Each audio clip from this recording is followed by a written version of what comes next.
Hi listeners, welcome to a new episode of Southern Museums. In this chapter, we are going to tour the Maurice van der Mol Museum, which has an anthropological approach in the sense that it is dedicated to preservation, research, and dissemination of the history and culture of the Región de los Ríos, with a particular focus on the multicultural and aspects for local society.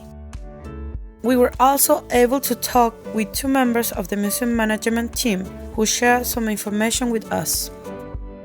This museum is housed in the Anbander House and it was established in 1969, named after its founder, Maurice van der Mol, a Belgian journalist who came to Chile after reporting in the Caribbean and South America.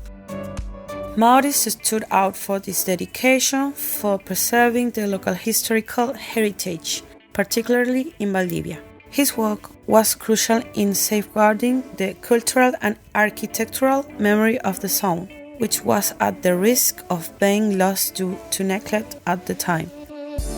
With the establishment of the museum, van der Mol took a significant step in preserving the zone's history. The museum became a key center for the conservation of artifacts, documents, and objects representing local history.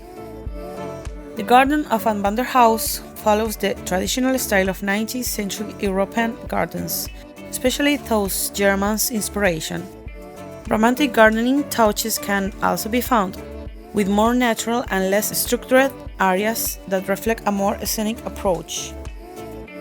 The garden features a mix of native species from southern Chile, along with ornamental plants and flowers, including roses and other temperate climate plants. We hope you all enjoyed today's episode. Let's get started.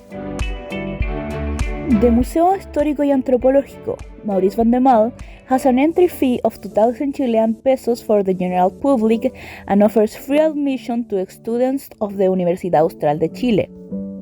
What is inside the museum? Well, let's start by talking first about the permanent exhibitions hosted there. There's a great variety of historical objects, furniture, and archaeological pieces that help reconstruct Valdivia's past.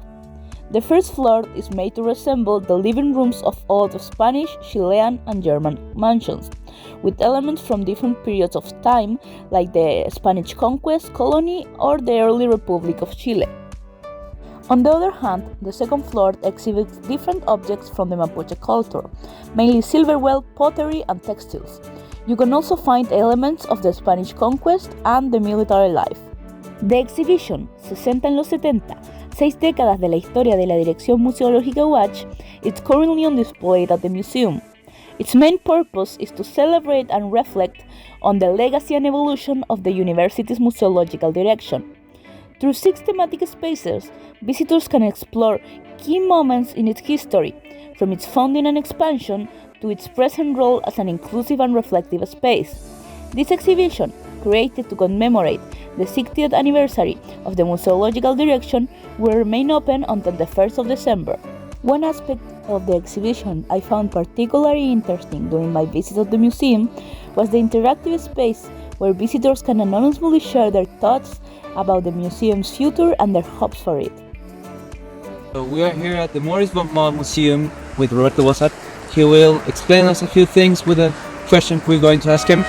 So the first question is, what is the main objective of the museum they are seeking right now? I think that we have many objects, but the main object I think is we seek to preserve the local history of the university and of the south of Chile. And the second question, what are the latest projects you have managed to complete? Well, I am running off a project in archives. I am archivist, that is my profession. And actually I am working with the institutional memory and history with the first director of the museum, Maurice van der Mol. So I am in fact organizing the archive this person. Do you have a message to send to every people who is interested in this installation in relation to the 60th anniversary. Let's say. We have in this moment a temporary exposition. The museums have temporary and permanent expositions. The temporary expositions help us to work with some topics, and this year we had the museum 60 years exhibition. Whoever visits will be able to know the origin of the museological direction, what it does, what the collections and archives that make it up are, what are its most relevant collections. Through all the files we have, you can also see our memory through. For example, the number of printed posters that there were in the past. Now everything is on Instagram.